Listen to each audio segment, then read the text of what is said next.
apakah posisi eselon 4 yang sudah dilantik menjadi Javung penyetaraan 31 Desember yang lalu, jabatan struktural tersebut dihapus atau dipangkas, dan pejabat semulanya menjadi fungsional? Itu yang pertama. Yang kedua, apakah Javung hasil penyetaraan dimaksud masih disebut sebagai subkoordinator pasca terbitnya Permenpan RB nomor 7 tahun 2002 ini, Pak. 2022 ini. Yang ketiga, apakah Javung penyetaraan tersebut memiliki uraian tupoksi yang sama dengan jabatan semulanya sebagai struktural, ataukah mengacu kepada butir-butir kegiatan Javung yang diatur dalam Permenpan RB tentang masing-masing Javung tertentu? Yang keempat, siapa penilai kinerja para Javung? Yang kelima, bagaimana kedudukan Javung penyetaraan yang saat ini ada, yang dulunya adalah kasih di bawah Kabid, apakah kedudukannya tetap berada di bawah Kabid atau sekretaris? Yang keenam, Pak, apakah Javung penyetaraan juga bisa mendisposisikan surat ke pelaksana? Asumsi kalau yang dulu kita kenal eselon 4, mungkin ke staf yang ada di bidang tersebut, apa bisa disposisi tersebut ke pelaksana? Yang ketujuh, Pak, apakah apabila Javung hasil penyetaraan 31 Desember 2021 kemarin kosong karena alasan masuk batas usia pensiun, meninggal, atau mungkin dipromosikan atau mutasi ke tempat yang lain, maka BKPSDM memiliki kewajiban untuk mengganti pos personil Javung yang hilang tersebut. Mungkin itu, Pak, yang secara substansi yang panitia siapkan. Nanti teman-teman kami persilakan untuk memberikan pertanyaan di luar dari ini dengan rekapan dari yang mengikuti secara daring. Izin teman-teman semua, Bapak Ibu yang berbahagia, kita mendengarkan 7 poin itu dulu ya, izin ya, setuju ya, kita dengarkan dulu karena itu pertanyaan pasti menyangkut semuanya. Silakan Bapak narasumber yang terhormat. Sebenarnya sudah kita siapkan ya, jadi beberapa ya pertanyaan yang sudah kita jawab ya. Jadi mungkin bisa desain ya Pak Opo. Posisi eselon 4 yang dilantik menjadi CF penyetaraan pada tanggal 31 Desember. Akhirnya jabatan struktural tersebut dihapus atau dipangkas dan pejabatnya menjadi fungsional. Jadi kita cek kembali ya di dalam Permenpan 28 maupun dalam Permenpan 17 ya, bahwa penyetaraan jabatan bagi pejabat jabatan administrasi pada instansi pemerintah yang meliputi jabatan administrator, jabatan pengawas, dan jabatan pelaksana yang merupakan eselon 5. Nah, penyetaraan itu dilakukan dengan beberapa kriteria tadi ya. Jadi kalau saya jawab sesuai dengan peran di atas, maka penyetaraan itu dilakukan pada pejabat yang memiliki jabatan. Jadi yang dilakukan yang kena penyetaraan. Kalau jadi eselon 4 yang kemarin itu Bu,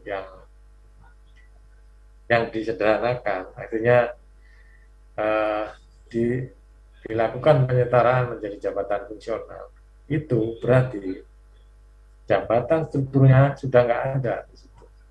Jadi sudah beralih ke fungsional. Gitu. Memang ada kriteria tertentu jabatan eselon 4 yang masih ada. Untuk yang masih ada tadi, yang tidak dilakukan penyetaraan, berarti itu masih dipertahankan.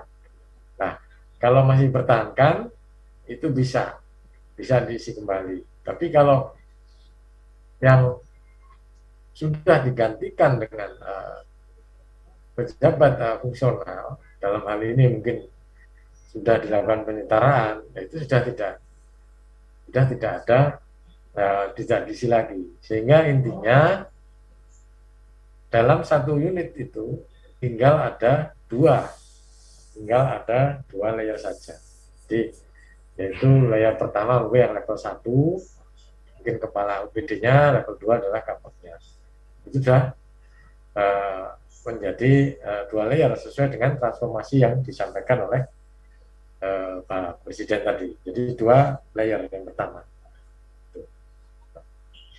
Jadi jawabannya mungkin Pak Oko mau menambahkan? Iya, izin Pak Denny. Iya benar, seperti yang dijelaskan Pak Denny ya. Jadi sebenarnya alurnya itu Bapak Ibu,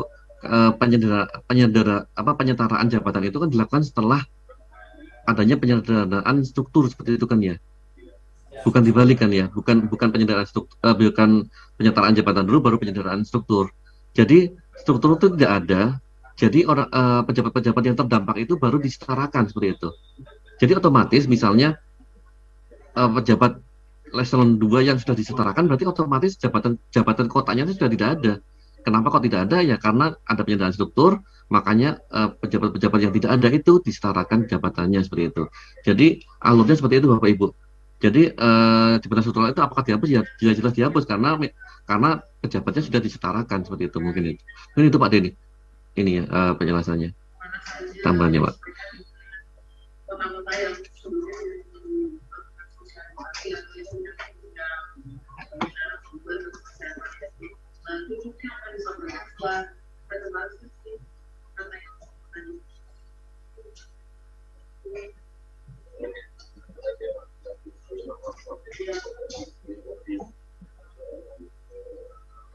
Lanjut ke pertanyaan kedua Pak Denny.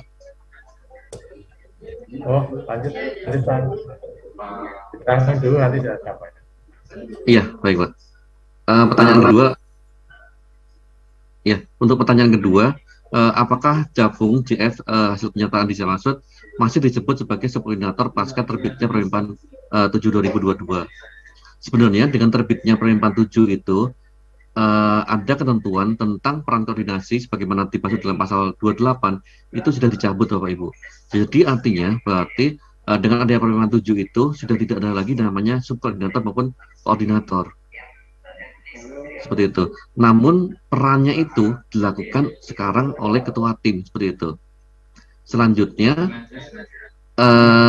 flagging koordinator sama subkoordinator itu yang melekat ke orang itu hanya terkait dengan hak keuangannya saja Bapak Ibu, bukan terkait dengan perannya sebagai koordinator seperti itu. Jadi misalnya kalau di tempatnya Pak Denny misalnya dulu itu ada eselon 3 dan eselon 4. Boleh itu kan menjadi koordinator sama subkoordinator seperti itu. Dengan adanya Permenpan 7 ini, maka peran itu sebenarnya tidak lagi dilakukan oleh beliau-beliau itu. Tetapi nanti Pak Denny bisa menunjuk siapa saja sebagai ketua tim pada saat melakukan pekerjaannya seperti itu Bapak Ibu ya. Tetapi beliau-beliau yang sebagai koordinator sama subkoordinator itu hanya terkait dengan hak keuangannya. Karena memang amanat dari Bapak Presiden itu hak keuangan dari pejabat yang disetarakan tidak boleh lebih tidak boleh berkurang seperti itu kan ya. Makanya ada klausul, ada surat Menteri nomor 653 ya yang menyatakan bahwa bahwa pejabat yang disetarakan itu akan mendapatkan hak keuangan sesuai dengan pejabatan awalnya seperti itu Bapak Ibu. Jadi kedepannya tidak ada lagi namanya koordinator dan subkoordinator. Flagging itu hanya terkait dengan hak keuangannya, mungkin seperti itu. Mungkin ada tambahan Pak Denny? Kalau apa ya? Oke, mungkin tadi sudah disampaikan oleh Pak Pri ya. Memang intinya Bapak Ibu, koordinator adalah peran. Nah, di dalam kemarin itu koordinator dan subkoordinator itu adalah tahap transisinya Bapak Ibu. Jadi karena kalau langsung beralih fungsional tanpa adanya koordinator dan subkoordinator, ada kegiatan tugas-tugas yang sifatnya koordinasi maupun administratif yang tidak bisa dilakukan di sini. Nah, akhirnya dikasihlah transisi, tapi dengan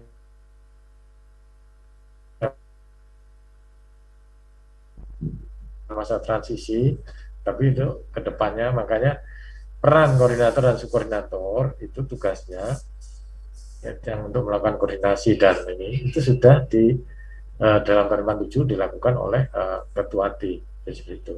Jadi ketua tim, jadi ada kelompok jabatan formal, nanti akan ditunjuk salah satu menjadi ketua timnya, nanti itulah yang akan melakukan peran-peran untuk mengkoordinasikan dan melakukan tugas-tugas yang sifatnya administrasi. Mungkin gitu ya Pak Bu Moderator. Iya Pak. Selanjutnya. Yang poin ketiga kali Pak ya. Selanjutnya Pak. Ya baik Bu, mungkin lanjutkan izin Pak Denny. Nomor 3 yaitu tentang apakah Jafung penyertaan tersebut memiliki orientasi tupoksi yang sama dengan jabatan sebelumnya sebagai struktural atau mengacu pada putar kegiatan seperti itu kan ya. Jawabannya sebenarnya dengan adanya penyetaraan ini, maka tupoksi sebenarnya JF itu kan tidak mempunyai tupoksi ya Bapak Ibu ya, adanya adalah putar kegiatan. Jadi nanti pembagian peran dari JF itu diserahkan kepada pimpinan unitnya seperti itu. Berarti otomatis bisa jadi beda-beda. Misalnya tupoksi dari misalnya tugas dari satu JF dan JF lain itu bisa jadi berbeda seperti itu, tergantung dari pembagian peran dari pimpinan unitnya seperti itu. Kemudian kegiatan JF tadi disesuaikan dengan putar kegiatannya. Kemudian bila mana ada tidak sesuai itu kan seringkali terjadi ketidaksesuaian antara putar kegiatan dengan kegiatan yang dilakukan secara real. Maka kita ada surat nomor 653 juga Bapak Ibu yang menyatakan bahwa adanya penyetaraan kegiatan dengan putar kegiatan dapat diusulkan dengan mempertimbangkan persetujuan atasan langsung yang bersangkutan sebelum disampaikan kepada tim penilainya seperti itu. Mungkin pertanyaan yang berikutnya, siapa penilai Jafung? Penilai kinerja dari JF adalah pejabat penilai kinerja. Dengan ketentuan pejabat penilai kinerja adalah paling rendah pejabat pengawas atau pejabat lain yang diberikan penelitian kewenangan seperti itu. Siapa penilai kinerja secara real terlihat dari pola kedudukan dari JF tersebut. Bisa Bapak Ibu lihat di dalam SOTK-nya seperti tadi ya. Dalam OTK dari Kota Balikpapan itu akan terlihat JF itu nyantolnya di mana. Misalnya nyantolnya di eselon 3, otomatis eselon 3 itu sebagai pejabat penilai kinerja. Kalau misalnya nyantolnya itu di eselon 2, maka otomatis eselon 2 itu adalah pejabat penilai kinerjanya. Seperti itu Bapak Ibu. Mungkin itu jawaban dari pertanyaan berikutnya. Mungkin ada tambahan Pak Dedi? Oke, terima kasih Pak Alko ya. Jadi memang peran ini ya, sistem kerja pada saat jadi kalau kita basisnya dari Jafung, otomatis yang dipakai di situ adalah butir kegiatan. Ini yang dinilai situ. Namun Bapak Ibu sekalian, ke depannya ini di Kementerian Pan-RB ini sedang ada moratorium jabatan fungsional. Jadi jabatan fungsional yang ada ini nanti akan disederhanakan juga jenis kelompok Jafungnya gitu. Karena ada sekitar 250 JF yang sudah ada. Ini nanti akan disederhanakan hanya menjadi beberapa kelompok. Tentunya ke depan ini juga tidak akan tidak semata-mata bekerja berdasarkan butir lagi. Justru nanti kalau terlalu rigid butir kegiatannya, maka nanti cara kerjanya sudah susah atau tidak akan agile lagi. Makanya nanti ini hanya berdasarkan perjanjian kinerja yang disampaikan oleh pemimpin oleh atasan langsung dari si JF tadi. JF tadi atasan langsung yang akan menyampaikan, terus nanti dia akan melaksanakan sesuai dengan ekspektasi. Jadi kinerja adalah pejabat penilai kerja dan ini adalah. Jadi kalau memang di atasnya adalah eselon 1 kepala eselon 2 ya, eselon 2-nya misalnya kepala OPD-nya ya mungkin bisa aja kepala OPD ini memberikan delegasi wewenang ke salah satu petugas sana, jabat sana untuk melaksanakan penilaian seperti itu. Mungkin itu tambahannya. Lanjut, pertanyaan keempat, kelima. Iya, baik Pak. Mungkin pertanyaan selanjutnya Bapak Ibu terkait dengan bagaimana kedudukan Jafung Penyetaraan saat ini, yang dulunya adalah kasih di bawah kabit, apakah kedudukannya tetap berada di bawah kabit atau sekretaris seperti itu kan ya. Jadi seperti tadi sebenarnya kedudukan JF itu terlihat dari pola kedudukannya. Penentuan kedudukan itu disesuaikan dengan struktur organisasi seperti itu. Jadi misalnya kasihnya, misalnya OTK-nya itu di bawah kabit, maka polanya akan sama. JF yang dulunya adalah kasih itu masih di bawah kabit seperti itu. Tetapi kalau misalnya OTK-nya itu di di atasnya kabit, berarti sekretaris ya misalnya seperti itu, atau mungkin kepala dinas, berarti otomatis JF hasil penyetaraan itu di bawahnya adalah di bawah kepala dinas atau mungkin sekretaris seperti itu. Jadi Bapak Ibu harus melihat dulu dari OTK dari dinas atau instansi Bapak Ibu dulu seperti itu. Kemudian berikutnya, apakah Jafung Penyetaraan juga bisa mendistribusikan surat kepada pelaksana? Asumsi dulu eselon 4 bisa disposisi kepada pelaksana seperti itu. Jadi dalam Permen 7 2022 Bapak Ibu, kelompok JF dan pelaksana itu menjadi satu Bapak Ibu. Sifatnya bukan melakukan disposisi tetapi melakukan pembagian pelaksanaan tugas. Seperti itu. Jadi nanti sifatnya itu ketua tim salah satu, misalnya ada ketua tim yang ditunjuk dari pimpinan unitnya, misalnya ada ketua tim, berarti ketua tim itu akan membagi tugas kepada anggota timnya. Pelaksanaannya bukan berdasarkan disposisi, tetapi pelaksanaan kerja bersama-sama seperti itu kan ya, bekerja sama dalam melaksanakan tugas seperti itu, pembagian kerja seperti itu Bapak Ibu.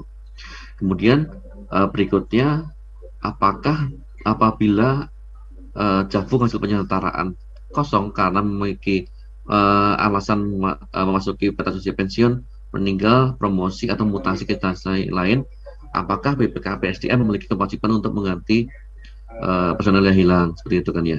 Apakah melalui proses perekrutan Jafung, impasing atau kompetensi? Jadi seperti ini. Tadi dipastikan dulu Bapak Ibu, jangan jangan terkecoh dengan istilah koordinator seperti itu, karena kedepannya dengan adanya Permen 7 itu tidak ada lagi yang namanya koordinator dan subkoordinator. Istilah subkoordinator atau koordinator itu hanya ada pada saat transisi dan hanya untuk flagging hak keuangan seperti kan ya. Jadi bila mana ada JF yang menjadi koordinator itu pensiun, meninggal atau promosi atau mutasi, maka JF tersebut dapat diganti oleh JF lain, tetapi tidak bisa menggantikan flaggingnya gitu ya. Fungsinya itu bisa dilakukan oleh JF lain, monggo, fungsinya ya, perannya sebagai koordinasi, yaitu ketua tim seperti itu. Tetapi dia tidak bisa menggantikan flaggingnya. Misalnya dulunya ada subkoordinator yang mendapatkan flagging keuangan sebagai kasub ya, sebagai kasih seperti itu. Jadi tidak mungkin nanti tidak ada lagi JF yang bisa menggantikan peran flagging itu seperti itu. Kecuali memang yang menggantikan itu juga sama-sama merupakan subkoordinator seperti itu. Peran koordinasi dapat dilakukan oleh ketua tim yang merupakan JF atau pelaksana seperti itu. Seperti itu Bapak Ibu penjelasannya. Mungkin ada tambahan Pak Dedi?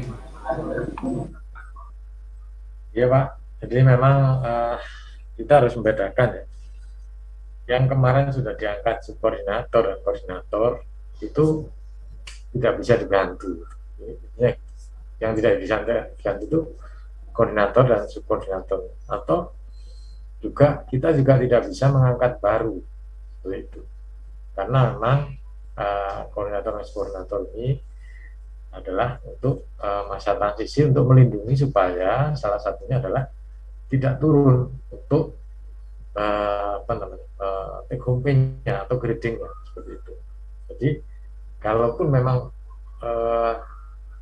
yang menjadi subkoordinator ini pensiun, meninggal, promosi, mutasi, boleh saja diganti, tapi namanya bukan subkoordinator, bukan lagi, tapi mungkin diganti oleh pelaksana biasa. Nanti dia akan bekerja dalam tim, dia bisa menjadi anggota tim, bisa juga menjadi ketua tim di situ.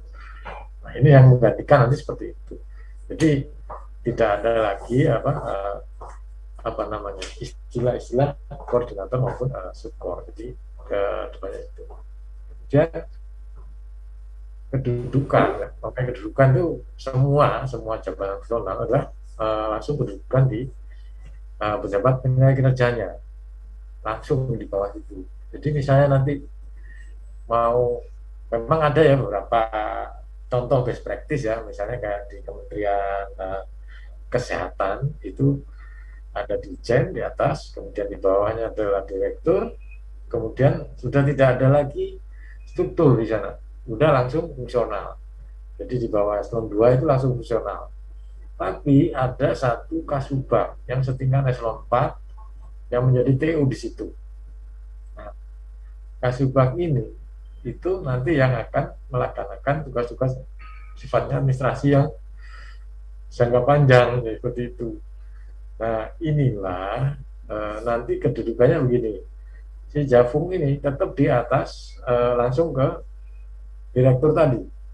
Nah, kemudian tugasnya ini apa? Nah, mereka membagi peran. Jadi mungkin untuk yang masih terampil ya, yang terampil mungkin di bawah kasubag PU-nya, yang ini. Tapi kalau saya sampaikan nanti akan menyusahkan pada saat melakukan tugas.